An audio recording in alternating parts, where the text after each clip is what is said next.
Assalamualaikum warahmatullahi wabarakatuh. Selamat pagi anak-anak. Mari kita membaca basmalah lebih dulu ya. Bismillahirrahmanirrahim. Kita akan belajar tema 2, subtema 3, muatan bahasa Indonesia.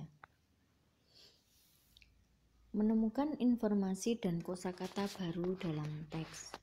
Kata tanya dapat digunakan untuk menemukan informasi di dalam teks. Kata tanya tersebut mencakup apa, siapa, kapan, di mana, mengapa, dan bagaimana. Setiap kata tanya tersebut memiliki fungsinya masing-masing. Ingat kembali kata tanya dan fungsinya seperti berikut. Apa? Untuk menanyakan hal atau peristiwa yang terjadi. Siapa? Untuk menanyakan seseorang atau pelaku yang terlibat dalam suatu peristiwa. Kapan? Untuk menanyakan waktu terjadinya suatu peristiwa. Di mana? Untuk menanyakan tempat peristiwa terjadinya suatu peristiwa. Mengapa? Untuk menanyakan penyebab terjadinya suatu peristiwa. Bagaimana? Untuk menanyakan cara atau proses terjadinya suatu peristiwa. Bacalah teks berikut dengan saksama. Kabut asap merupakan asap dan kabut yang bercampur menjadi satu. Kabut adalah uap air yang berkondensasi atau mirip awan yang melayang di dekat permukaan tanah.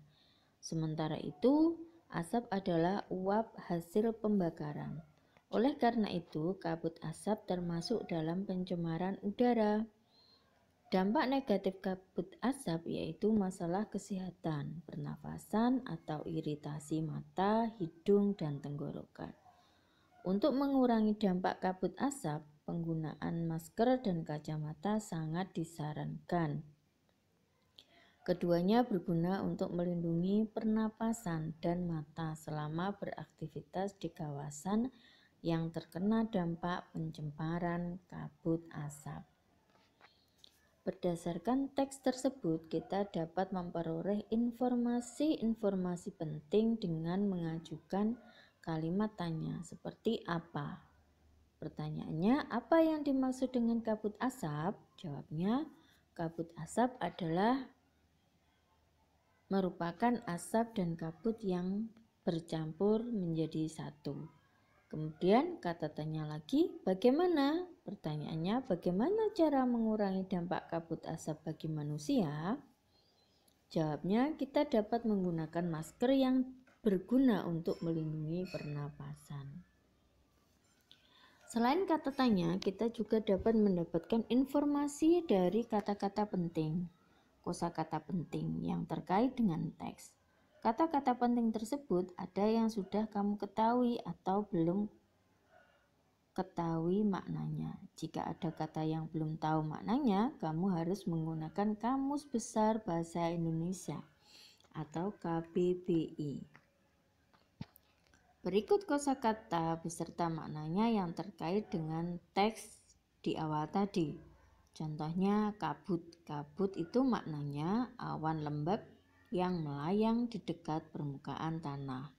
Kemudian yang kedua asap. Asap itu maknanya uap yang dapat terlihat yang dihasilkan dari pembakaran. Ada kondensasi.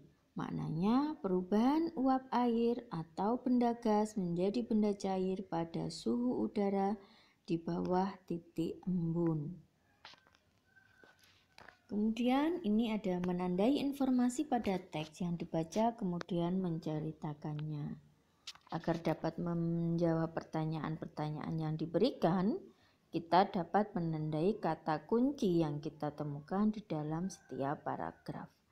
Kata kunci tersebut dapat berupa ide pokok dan akan menjadi pengingat saat kita menjawab soal-soal yang diberikan. Di sepanjang pantai